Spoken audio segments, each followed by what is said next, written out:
จะกินกันแบบเนี้ยจะห้ามได้ยังไงไม่ให้เขาเจอเอาไว้แมวน้ำก็น่ารักซะอย่างเงี้ยจะไม่ให้เราให้โอกาสได้ไงน่ารักเรารักไหมคะ ภาพรวมเรื่องราวทั้งหมดหนูว่ามันเกี่ยวกับความรักแหละ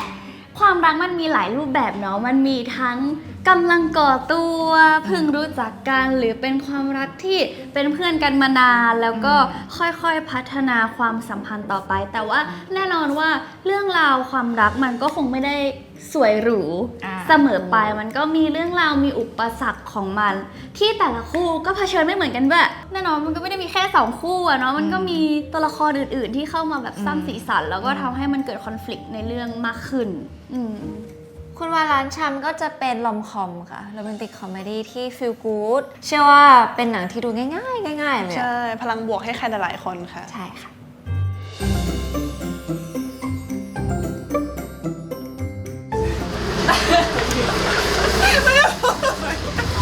ภาษาไม่สบตาแล้วเมื่อกี้ไม่สบตาเห็นละอะไรแบบไม่รู้เลย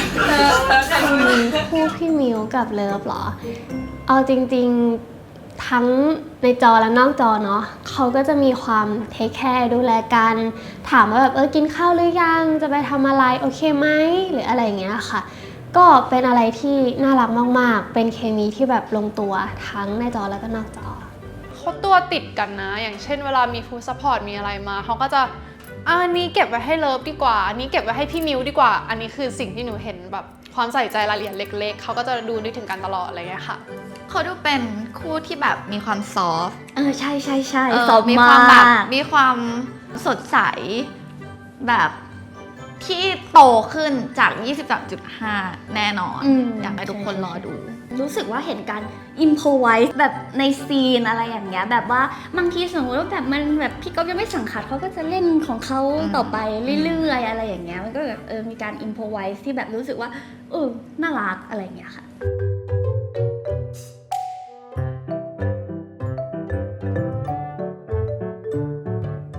หนูกับพี่จูนมีอะไรที่เข้ากันแล้วก็เข้าใจกันได้ง่ายเป็นคนที่ตั้งใจทำงานเหมือนกันมากๆแบบค่อนข้างให้ความจริงจังมีความซีเรียสกับงานแล้วก็ทำการบ้านกับบทมาค่อนข้างลึกเหมือนกันทำให้แบบเวลาที่เราเวิร์กช็อปกันมันค่อนข้างจูนกันได้ดีมากๆแล้วก็เลยรู้สึกว่า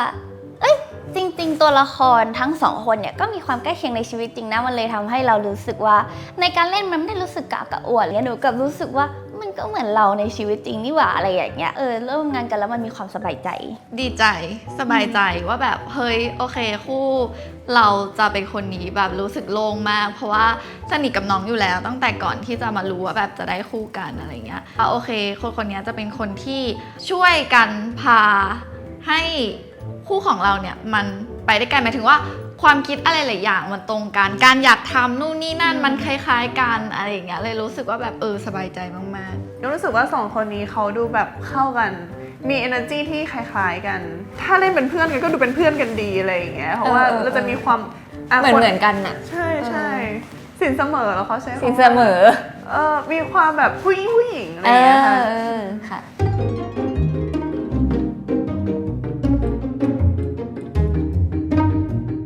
ก็ร้านชำของคุณวานนะคะก็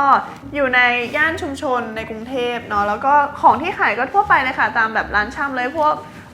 ไอติมน้ำพวกแบบเครื่องใช้เล็กๆน้อยๆแบบครัวเรือนแล้วก็จะมีขนมที่เราแบบคุ้นเคยอ่ะแบบพวกข้าวเกรี๊ยวกุ้งร้านเจ๊งนะเนี่ยตอนนี้คุณวานไม่ทำมาหากินนะสิอย่างพี่มาจิ้มอีกเดียวแมวน้ำช่วยได้นะคะร้านชำแหละใช่คุณวานเป็นคนตั้งว่าร้านชำแหละแต่ว่าก็มีคนทั้งแบบใช้ชื่อนี้จริงหรือเปล่าแต่เราก็มีความมั่นใจสูงซะด้วยสิคุณวานหัวครีเอทนิดนึงว่าแบบร้านชำแหละเอาไปสู้กับคู่แข่งชื่อมีความเก๋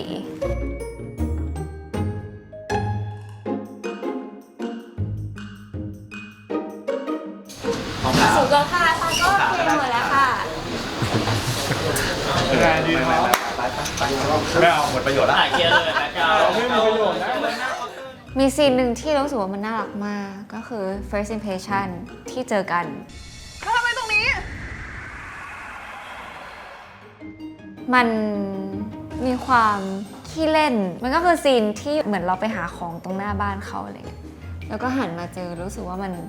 น่ารัก ส่วนตัวหนูเองนะคะก็ทุกครั้งที่แมวน้ำมาเจอคุณวานเขาจะมีมุกของเขาตลอดเลยเขาจะมีคำพูดที่แบบว่าทุกคนอาจจะมองว่าถ้าเป็นน้องเลิฟอาจจะไม่พูดแต่ยายแมวน้ำนี่พูดสมบัติ แต่เลิฟ รื่ อิมพอไว้นะคะ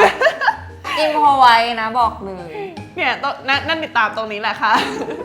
แม่แกก็ดูเปิดกว้างดีออกไม่คิดจะบอกเรื่องที่คบกับต้นน้ำหน่อยหรอ ชมพู่อาจจะไม่ได้ชอบผู้ชายก็ได้นะคะ หนูชอบซีนที่บ้านหนู คือมันมีความซึ้ง มันมีความคลี่คลาย อืม ของหลาย ๆ อย่าง แล้วมันก็มีความที่เราน่าจะพูดแทนใจหลาย ๆ คน และแม่เราก็น่าจะพูดแทนใจในคนเจนเขาเหมือนกัน แต่มันรีเลทกับคนในสังคม ใช่ มาก มันรีเลทมากๆ มันมีคนคือทุกคนเห็นฉากนี้แล้วทุกคนอาจจะรู้สึกว่าโห เหมือน นี่เคยเป็น เลยอะ อะไรอย่างนี้ ใช่ เลย ขอจูชอบเป็นซีนอารมณ์ซีนหนึ่งที่บ้านเขาเหมือนกันคือหนูบอกแล้วหนูคุกคีอยู่แต่บ้านเขา ชมจะบอกกับแม่เรื่องของเราเมื่อไหร่หรอ มันเหมือนเราไม่เห็นอนาคตของเราเลยอะ เป็นซีนอารมณ์ซีนหนึ่งที่รู้สึกว่าในช่วงเวลานั้นอะมันหนักเรามาก แต่เรารู้สึกว่าการมีเขาอยู่ข้างๆอะมันทำให้ทุกอย่างอะในโลกเนี้ยมันเบาขึ้นมากๆเลยแล้วไม่รู้เหมือนเขากำลังโอบอุ้มเราที่เรามันกลายเป็นเด็กตัวน้อยๆใน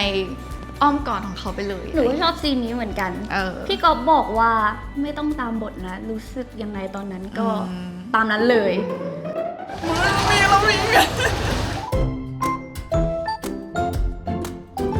คือบรรยากาศในกองอะด้วยความที่เราถ่ายตอนหน้าร้อนแล้วเราก็ถ่ายเอาท์ดอร์พองั้นเราจะไม่เจอลมอะไรเลยลมเย็นเราเจอแต่ลมร้อนอะไรเงี้ยเพราะงั้นแบบทุกคนเข้าใจกันว่าพอคัดปุ๊บทุกคนก็จะเก็บ energy แล้วก็มานั่งคุยกันอีกทีคือตอนกินข้าวอะไรอย่างเงี้ยค่ะใช่แต่ก็แค่รู้สึกว่าพอเป็นแบบเพื่อนหญิงพลังหญิงอะมันก็จะแบบอีกมูดหนึ่งเนาะอีกมูดหนึ่งช่วยเหลือกันเองแบบพี่มิวเก็บข้าวให้เลิฟเงี้ยโทรมาน้องเลิฟจะกินอะไรบ้างสมมติว่าเลิฟกำลังเราเป็นเสร็จแล้วแบบพี่มิวเสร็จก่อนก็จะโทรมาแบบจะกินอะไรบ้างมีนี่นะเก็บไว้ให้อะไรเงี้ยแล้วลูกงานเขารู้ตาพี่เลยนะเอาจริงเด็กผู้หญิงกองนี้พูดง่ายเรียกปุ๊บมาเลยคือเหมือนรู้หน้าที่ตัวเองแบบทุกคนก็อยากให้มันแบบเสร็จด้วยอยากให้ทำตามเวลาด้วยอะไรเงี้ยค่ะความสนุกสนานก็จะเป็นเบื้องหลังกันมากกว่าค่ะกับช่างหน้าช่างผมอะไรอย่างเงี้ยค่ะเวลาแบบอยู่เบื้องหลังก่อนเข้าซีนก็จะได้เล่นกันซึ่งเรื่องนี้ก่อนเข้าซีนก็มีการพูดคุยเล่นกันเยอะเพราะว่าบทมันไม่ได้เครียดมากอะไรอย่างเงี้ยค่ะบรรยากาศในกองก็สนุกค่ะแฮปปี้เอนจอยเมาส์มอยนิดๆหน่อยๆด้วยความที่แบบมีผู้หญิงเยอะเนาะก็จะเข้าใจกันง่ายคุยกันง่ายแล้วก็ไม่เกรงเท่าไหร่ค่ะแล้วก็พี่ทีมงานก็น่ารักค่ะทำงานไม่เครียดมันดีมาก คือมันหมายถึงว่ามันไม่ต้องคอยระวังถ้าสมมตินะถึงเราอยู่กับนักแสดงผู้ชายถึงแม้ว่าจะเป็นรุ่นน้องรุ่นพี่ที่สนิทอะแต่เราจะต้องมีความระวังตัวในระดับหนึ่งในเรื่องของการพูดในเรื่องของการแต่งร่างกายของเราหรืออะไรก็ตาม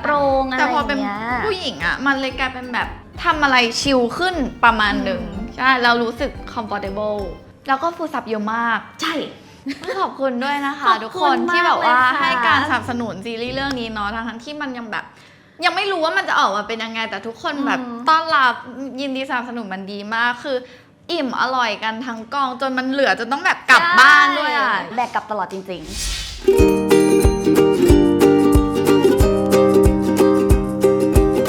อาจจะนั่งจังหวะอย่างนี้ก่อนนะแล้วก็ลงไปนอนอย่างนี้แล้วก็มี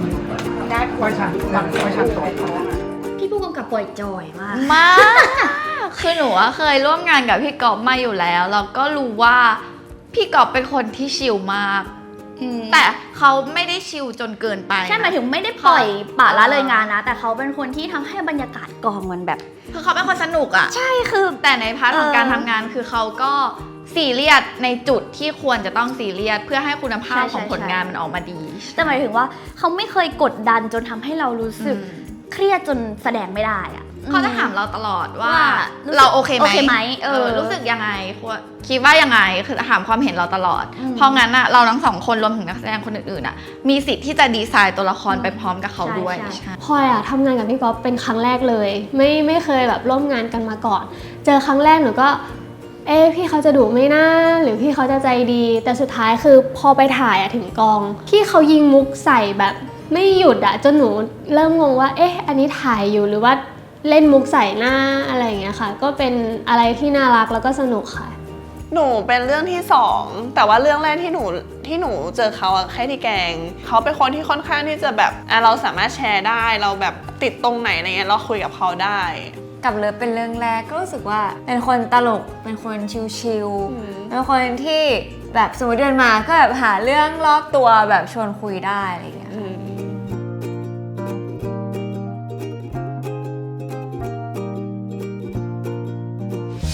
ก่อนจะกินขน